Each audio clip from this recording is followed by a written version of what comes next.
Tuan Kim mengunjungi pengawalnya yang mengalami luka-luka untuk mencari tahu siapa yang berhasil mencederai begitu banyak pengawalnya. Berdasarkan keterangan anak buahnya, yang menyerang Smile Capital adalah seorang ahli pisau bernama Hyang Jun. Tuan Kim kemudian memberitahu bawahannya kalau itu pasti ulah anak buah dari Tuan Choi, mantan bos Tuan Kim dulu. Ia menyuruh anak buahnya untuk mengawasi toko buku milik Tuan Choi. Hyang Jun adalah ahli pisau yang ditakuti. Kesehariannya bekerja di resto sashimi milik Tuan Choi. Hyang Jun kemudian bertemu dengan Do Yong, kru ahli pisaunya, untuk membahas Smile Capital dan merencanakan pembalasan dendam mereka. Tuan Choi, Hyang Jun, dan Do Yong akhirnya mempelajari biodata anak buah Tuan Kim. Hingga keesokan harinya, mereka mulai bergerak menyelidiki markas Tuan Kim. Di lain tempat, Hyunju, Gonwoo, dan juga mereka akhirnya segera memindahkan uang yang ada di toko buku untuk segera pindah. Karena markas mereka telah diketahui oleh Smile Capital. Hyunju, Gonwoo, dan Woojin tidak sadar kalau pergerakan mereka diketahui oleh Smile Capital. Mereka akhirnya melawan bom si tubuh besar dan berhasil melumpuhkannya. Namun aksi kejar-kejaran tak dapat dihentikan, hingga akhirnya mereka menurunkan beberapa kardus yang berisi emas untuk mempercepat gerakan mobil agar tidak keberatan. Sesampainya di rumah aman, mereka meminta maaf kepada Pak Choi karena gagal menyelamatkan seluruh hartanya. Bagi Pak Choi, keselamatan mereka lebih penting. Scene beralih kepada Gonwoo dan Tuan Choi. Tuan Choi telah merasa beruntung karena setelah ada Gonwoo dan Woojin, Hyunju terlihat lebih ceria kembali. Tuan Choi juga menganggap tugas Gonwoo selesai karena Gonwoo telah berhasil memindahkan hartanya dari toko buku. Gonwoo yang rendah hati merasa bahwa apa yang diperbuat belum cukup untuk mendapatkan imbalan sebesar ini. Jadi dia bersikeras untuk tetap ikut menyerang Smile Capital bersama Hyang Jun dan Do Yong. Keesokan harinya, mereka memenuhi undangan makan bersama di resto sashimi bersama Do Hyung dan Hyang Jun.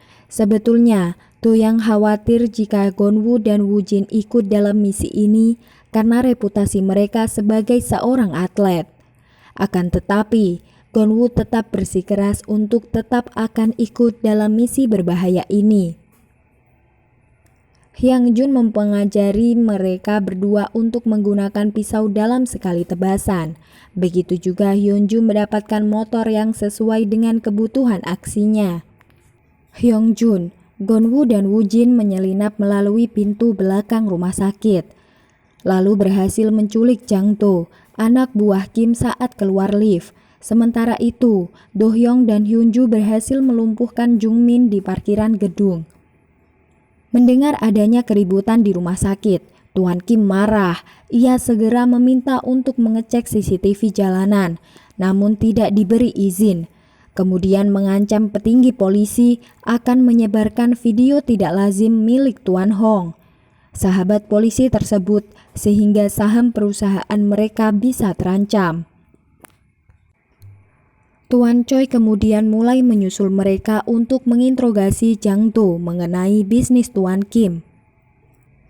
Gonwoo dan Woojin pun menyiapkan larutan garam sesuai perintah Hyang Jun.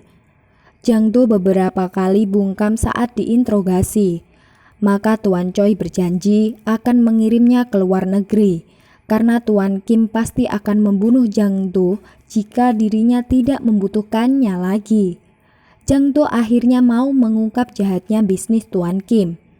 Selama ini, Tuan Kim menyimpan rekaman skandal para pejabat dan pebisnis yang menjadi kelemahan mereka, sehingga tidak ada yang berani melawan Smile Capital.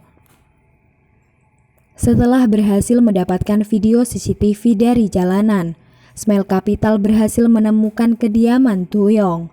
Tuyan mendapatkan ancaman jika dirinya tidak mau memberitahu di mana Tuan Choi sekarang, maka istrinya pun akan mereka habisi. Akhirnya, Doyong tetap bungkam dan mati terbunuh. Di sisi lain, Smile Capital berhasil menemukan kediaman Tuan Choi.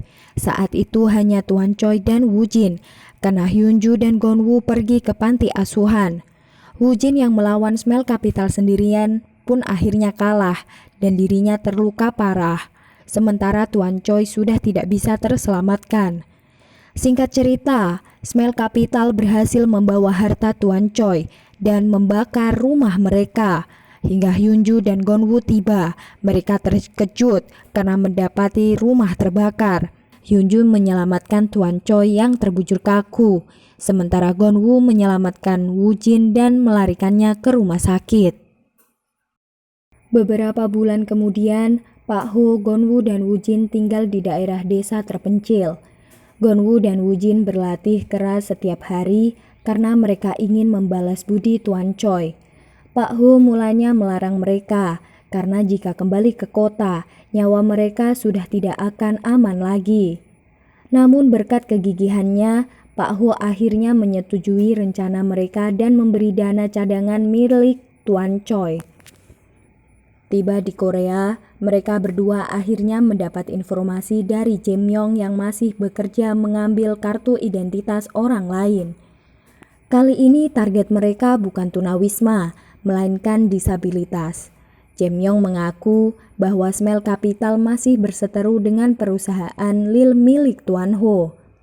Akhirnya mereka berdua memberanikan diri untuk mengirim pesan dari akun media sosial Tuan Ho untuk mengajak kerjasama. Mereka akhirnya diundang oleh Tuan Ho untuk minum alkohol dan memberikan beberapa informasi mengenai Tuan Choi.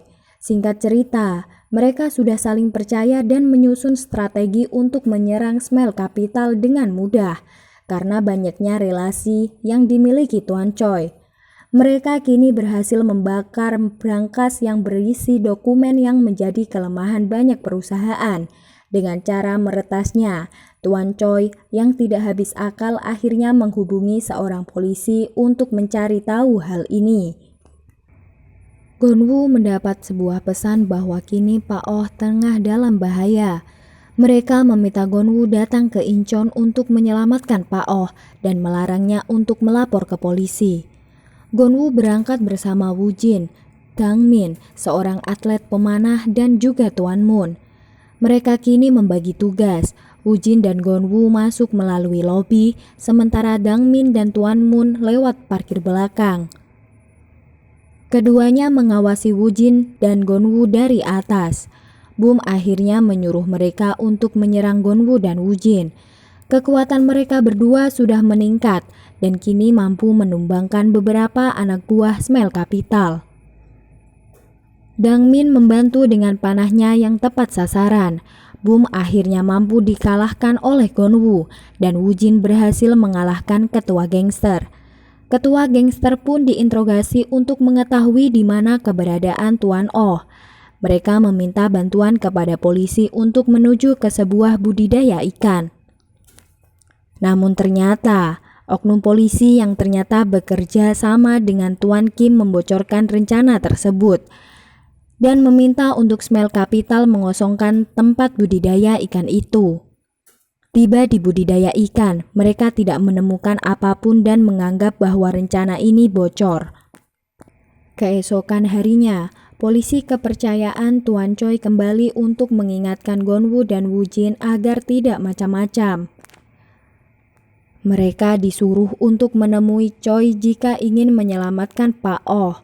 Saat mereka berhasil menyelamatkan Pak Oh, Tuan Choi kabur dan segera merencanakan pemindahan seluruh hartanya menggunakan kapal. Gonwoo dan Woo Jin berhasil mencari tahu kapal yang akan ditumpangi Tuan Choi dan akhirnya menghabisi Tuan Choi. Tuan Ho akhirnya mampu bernapas dengan lega karena kini saham perusahaannya tidak terancam. Gonwoo dan Woo Jin juga berhasil membawa kembali harta milik Tuan Choi dan menyerahkannya kepada Tuan Ho untuk dibangunkan sebuah rumah sakit. Karena itu adalah mimpi dari Tuan Choi selama ini. Tuan Ho akhirnya setuju dan bersedia untuk mencari dana tambahan agar rumah sakit tersebut mampu terwujud. Gonwoo dan Woojin akhirnya berjanji satu sama lain untuk kembali kepada kehidupan mereka yang dulu, dan film pun berakhir.